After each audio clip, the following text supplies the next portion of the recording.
Hello మన grand మా TV స్వాగతం. ఈరోజు నేను చెప్పేది తోటకూరతో మంచి రెసిపీ చట్నీ అండి. ఈజీగా సింపుల్గా ఉంటుంది. లేత తోటకూర తీసుకుని శుభ్రంగా కడిగి ఉంచుకోవాలి. అప్పటికప్పుడు చేసుకునేదండి ఇది. అలాగే ఒక 3-4 పచ్చిమిరపకాయలు, కారాన్ని బట్టి. ఈ మిరపకాయలు కొద్దిగా కారం ఉంటాయని 3 వేసాము, కావాలంటే ఇంకో 2 వేసుకోవచ్చు. అప్పుడు ఎండుమిర్చి 2 వేసుకోండి, అది సరిపోతుంది. పోపు దినుసులేమో మినపప్పు, శనగపప్పు, ఆవాలు, జీలకర్ర, ధనియాలు, ఇంగు అండి. ఈ పోపు వేయించుకుని అన్నీ 1 టేబుల్ స్పూన్ చొప్పున వేయించుకుని రెడీగా పెట్టుకోవాలి. అలాగే 1 రెమ్మ చింతపండు, అది కూడా నానబెట్టి ఉంచుకోవాలి.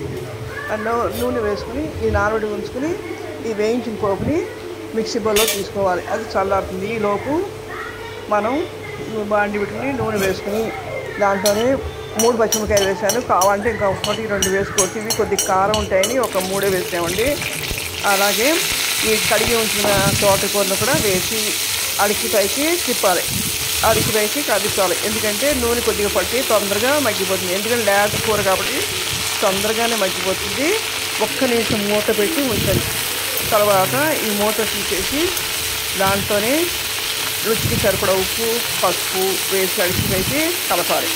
కలిపి పైన టమాటాలు వేసి ఒక 5 నిమిషాలు మగ్గనివ్వాలి. ఎందుకంటే ఆల్రెడీ ఆకుకూర తొందరగానే మగ్గిపోతుంది కాబట్టి ఈ టమాటా వేసిన తర్వాత కూడా ఒక 5 నిమిషాలు మగ్గితే అప్పుడు తొందరగా బాగుంటుంది. మగ్గిపోవడం వలన తొందరగా అయిపోతుంది. ఇది ఒకటే టైం పట్టేది. ఇంక తర్వాత ప్రాసెస్ తొందరగా అయిపోతుంది. ఎందుకంటే జాబ్ చేసే వాళ్ళకి సింపుల్గా అయిపోయేదండి. చట్నీగా కావాలన్నప్పుడు రెసిపీ ఏదైనా ఆదరు కావాలన్నప్పుడు ఈ చట్నీ తొందరగా అయిపోయేది. అప్పటికప్పుడు ఇది ఆరబెట్టడం అలా ఏముండదు కాబట్టి కడిగి అప్పటికప్పుడు చేసుకుని వస్తుంది. దీన్ని ఇదిగోండి ఇలాగా కలిపేసి మూత పెట్టేస్తే 10 నిమిషాల్లో మగ్గిపోతుంది.